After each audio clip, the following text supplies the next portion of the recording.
Welcome to All Can, No Can't, the podcast where we toss out excuses, face our fears, and reclaim control.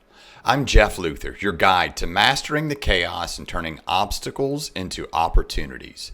Whether you're an entrepreneur navigating the ups and the downs of building a successful business, or someone ready to rewrite the rules of your life, this is your space to grow, to push boundaries, and to embrace doing the hard shit that leads to greatness. Together, we'll explore stories of resilience, strategies for overcoming, and the mindset shifts that let you build a life on your terms. I use my experience with a life-altering diagnosis to help you find the can in every can't. So buckle up, because it's time to stop living in can't and start thriving in all can. You choose.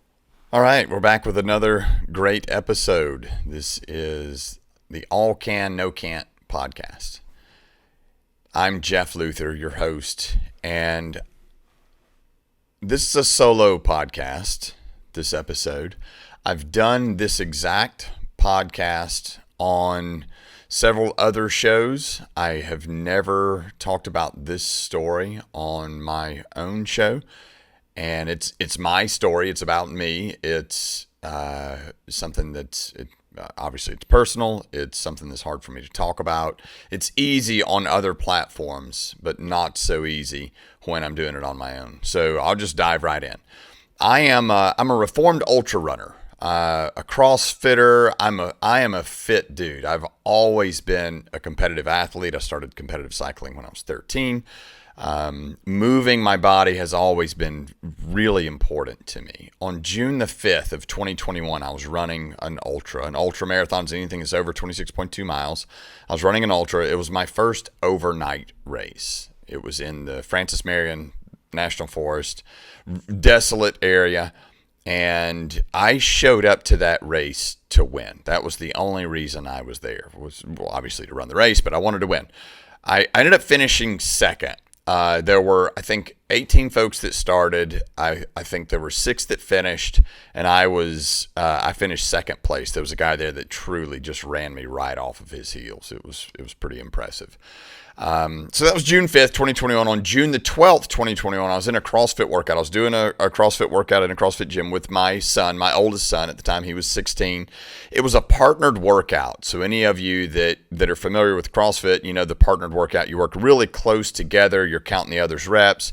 Also, if you get ahead of the other, get ahead of your partner gets ahead of you, then you can really kind of put the screws to them. You can really make them work. And I had gotten a little bit ahead of my son, and it makes you go faster, so it was making me go faster. It was making the adrenaline was pumping. And we were doing wall balls. Like, I think I would do 10, he would do 10. I would do 10, he would do 10. I think we had 50. I don't really remember the number. But I was doing my set of wall balls, and all of a sudden I felt my pulse in my neck start to race.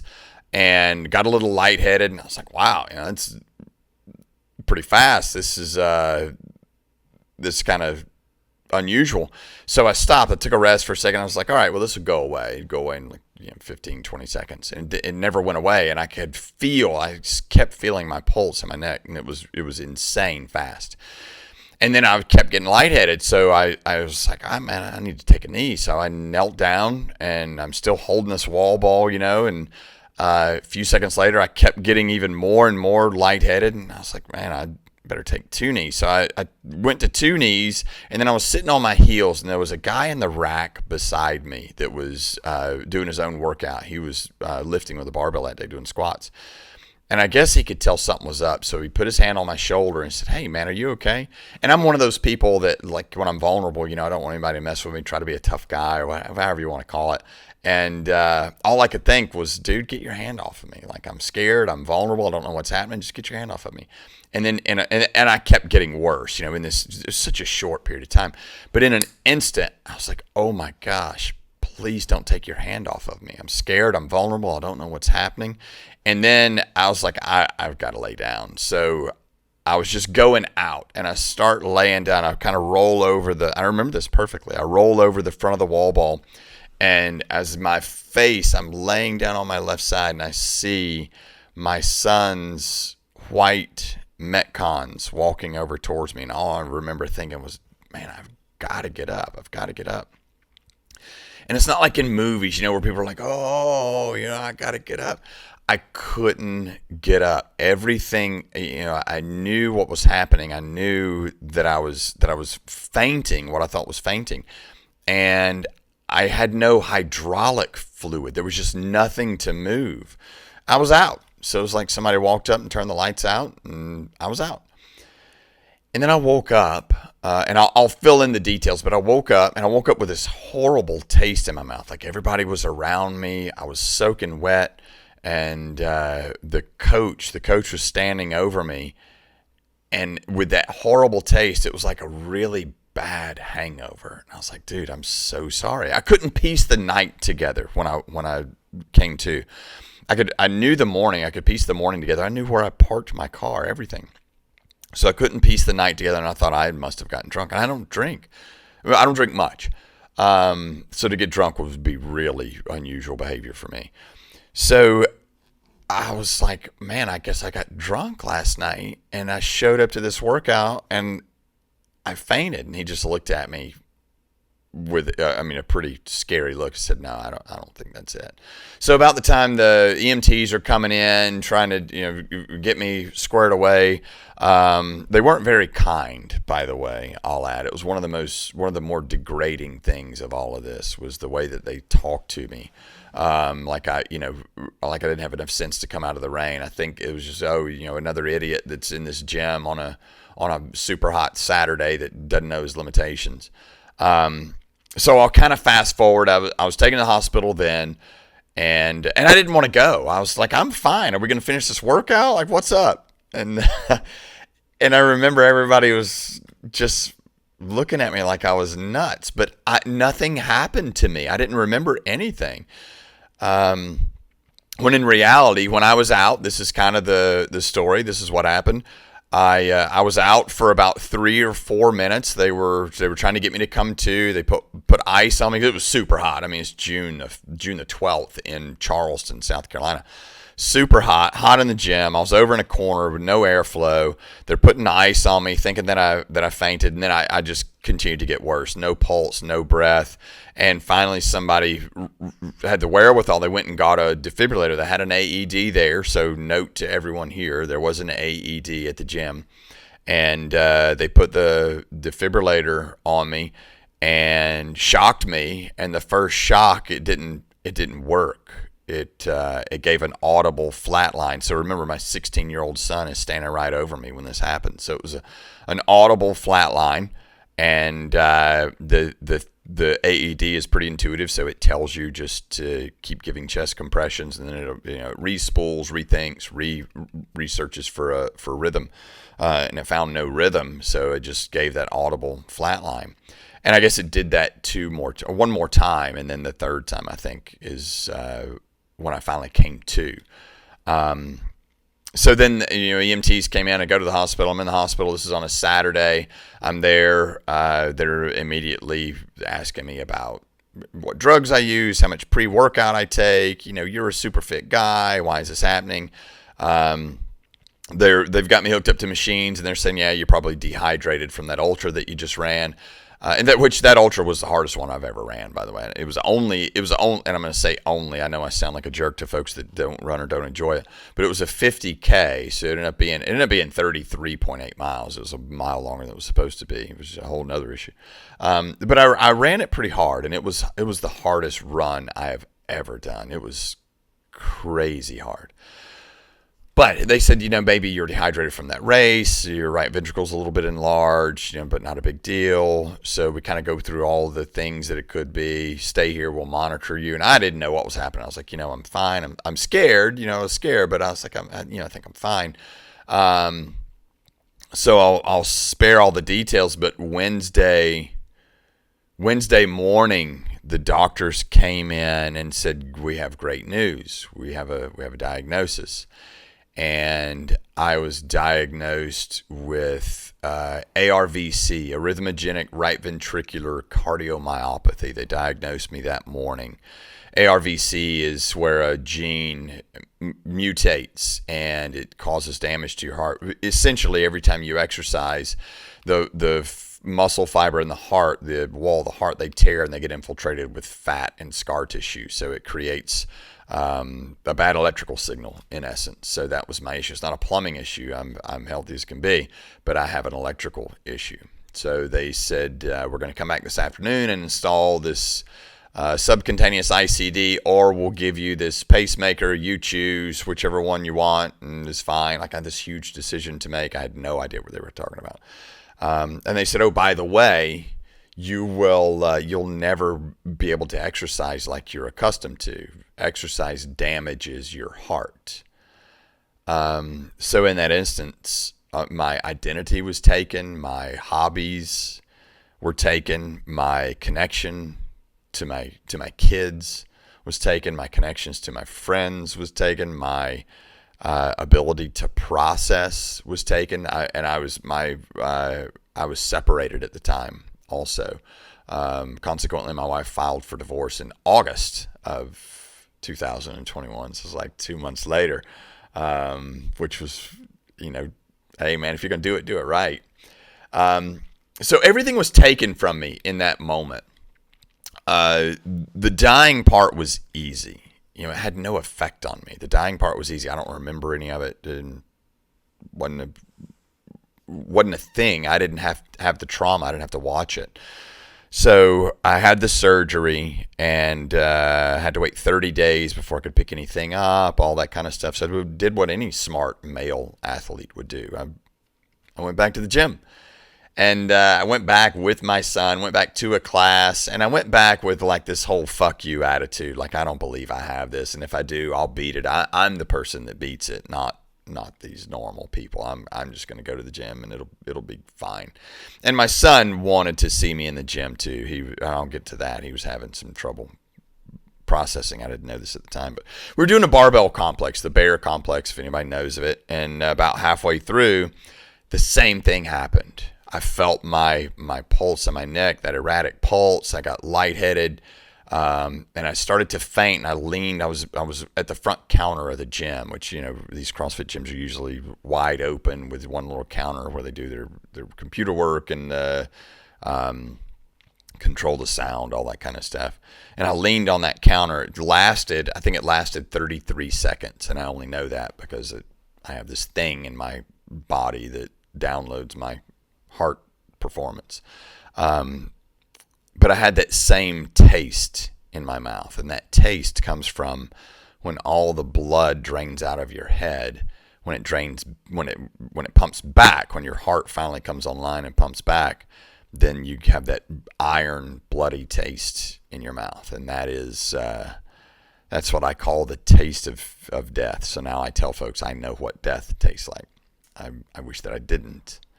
But I do. So I know what people say. I know what people are going to say when I start my story. I know what they'll say when I'm done is, oh my gosh, you must be so grateful. Wow, you look at life different, don't you? Boy, God has a plan for you. I know what it's going to be. And the second time it took me to a really dark place. I struggled because death became real to me all of a sudden. Now death is really real. People say life is short. I don't know about that. I don't know that I agree with that. Life is not always short. Life became really, really fucking long for me for a while. And I do know that death is real. So it took me to a pretty dark place. I struggled with fear. I was scared. I was scared to take a shower. I was scared to go upstairs. I was terrified to raise my heart rate. I was scared to do anything. I became so bitter and such a victim and so afraid that I couldn't find gratitude.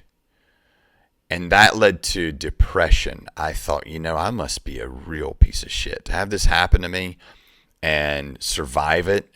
And now I can't even be grateful about it. So that was a spiral that just sent me into depression. It was a snowball effect. And then I had to find gratitude. I knew that I had to find things to be grateful about because gratitude was never an issue for me. I say that, it was just never a thing. But I looked at gratitude like, you're grateful for this crazy thing. I was saving a kitten out of a tree in a thunderstorm and lightning struck the tree, but it didn't hit me. And I'm so grateful for that. I always thought finding gratitude was in these huge, momentous things. It's not. It's in these small little things. So I'm walking on the beach one day, and that scared me to death. I would go walk on the beach by myself, and terrified me. And so I'm walking along, and I'm just thinking about this disease that I had. What's great about this? Kind of a Tony Robbins thing. All right, well, what's great about it? And I just trailed off. I was like, at least I'm not allergic to shellfish. Like, that was just this random thought. And then I thought, oh, wow, some people are allergic to shellfish and some people aren't. That's so weird. Their bodies just respond different. Oh, wait a second. Then I thought maybe my body is going to respond different to this disease. Maybe there's a way, instead of fighting this thing, maybe there's a way I work with it. And what I learned in that instant is I had a horrible attitude. I was a victim. Why me? I did everything right. I did everything right. I took care of my body. I did everything right. And I'll tell you this too. And then I was struggling with my marriage. I did everything right in my marriage. And it's like I was being punished for these things. So I learned that people can't get where you are emotionally. So without being terse or callous, people don't care what happens to you. They care how you respond. And my kids were watching me. I had to respond. I was determined I was going to get control back.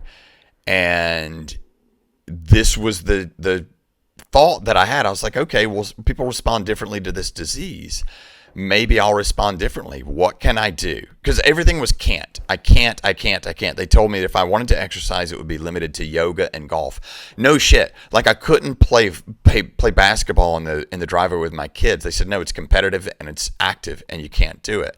Bowling was a no-no. It's competitive, it's active, you can't do it. Spike ball was a no-no. It's competitive, it's active, and you can't do it. And I did play spike ball with my kids, but I was an absolute wreck. I thought I was going to get shocked any second.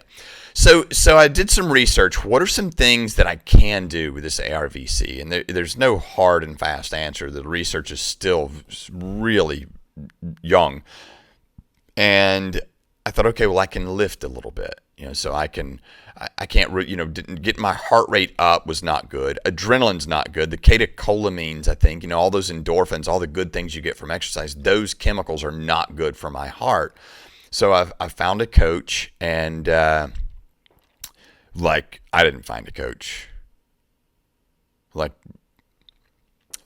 God put me in touch with this coach. It was amazing. So I talked to him. I said, hey, I want to work out. Here's what I've learned. Here's what I think I can do. Will you take a look at this stuff and see if you can help me? And 2 days later, he sent me an email. We talked about it. And he said, yeah, I can write a workout. I can help you with this. I'm by you 100%. And, we just need to figure it out. I said, okay, well, I'll do it at the gym. But I have to have a totally clean environment. No people there, no adrenaline, nobody telling me good job, nothing like that. So we did it. We did it in the middle of the day when nobody was there.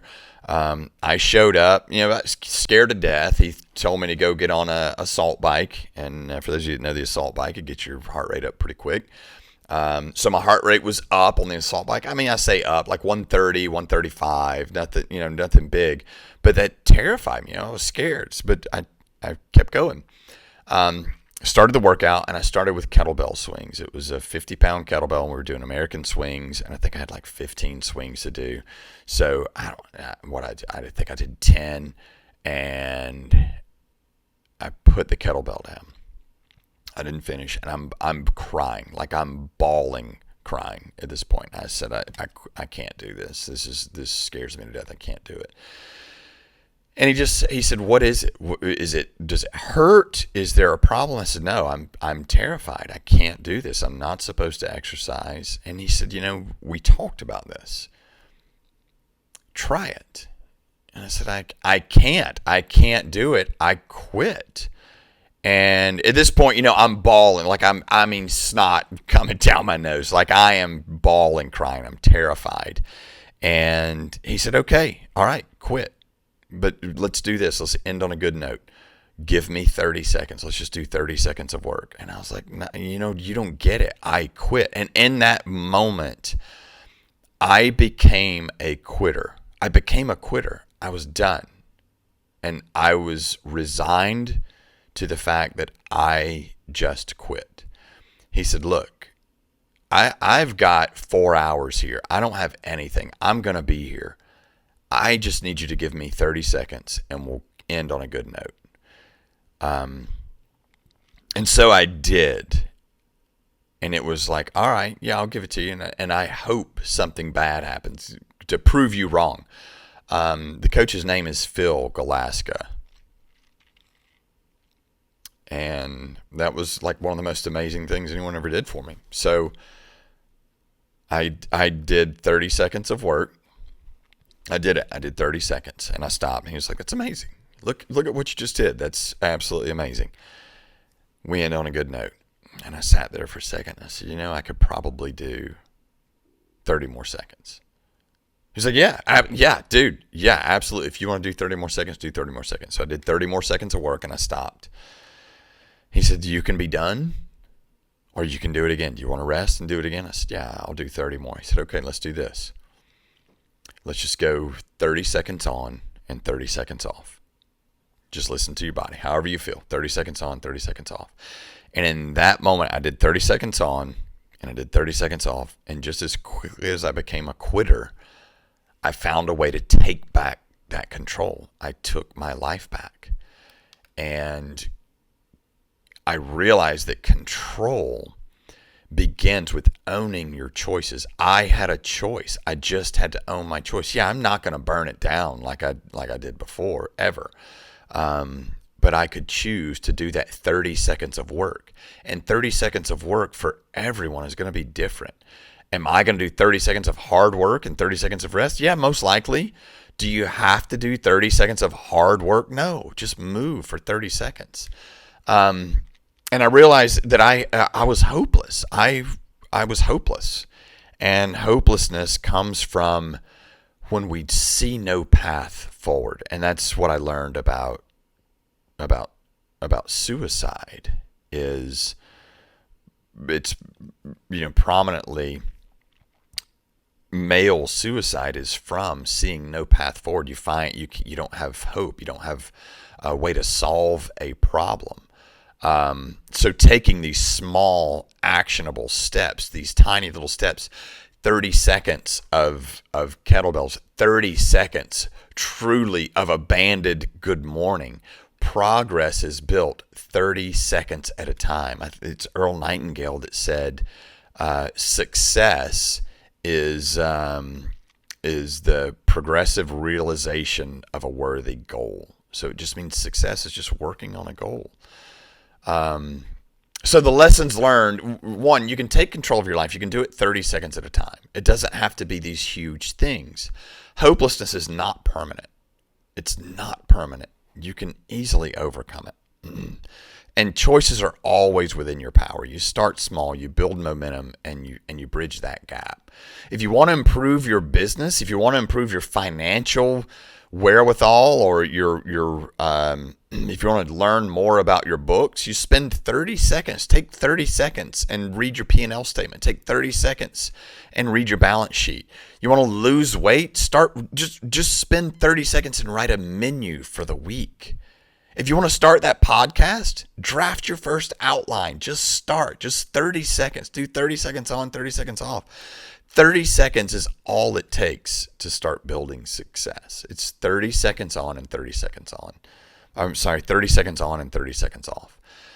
But the best time to start is now. If I didn't take that 30 seconds, if I hadn't had Phil to be right there beside me to get me to just do 30 seconds. I don't know where I would be now. I can tell you I would not be sitting here giving a story on my podcast about what I did to overcome this diagnosis of can't that I was given.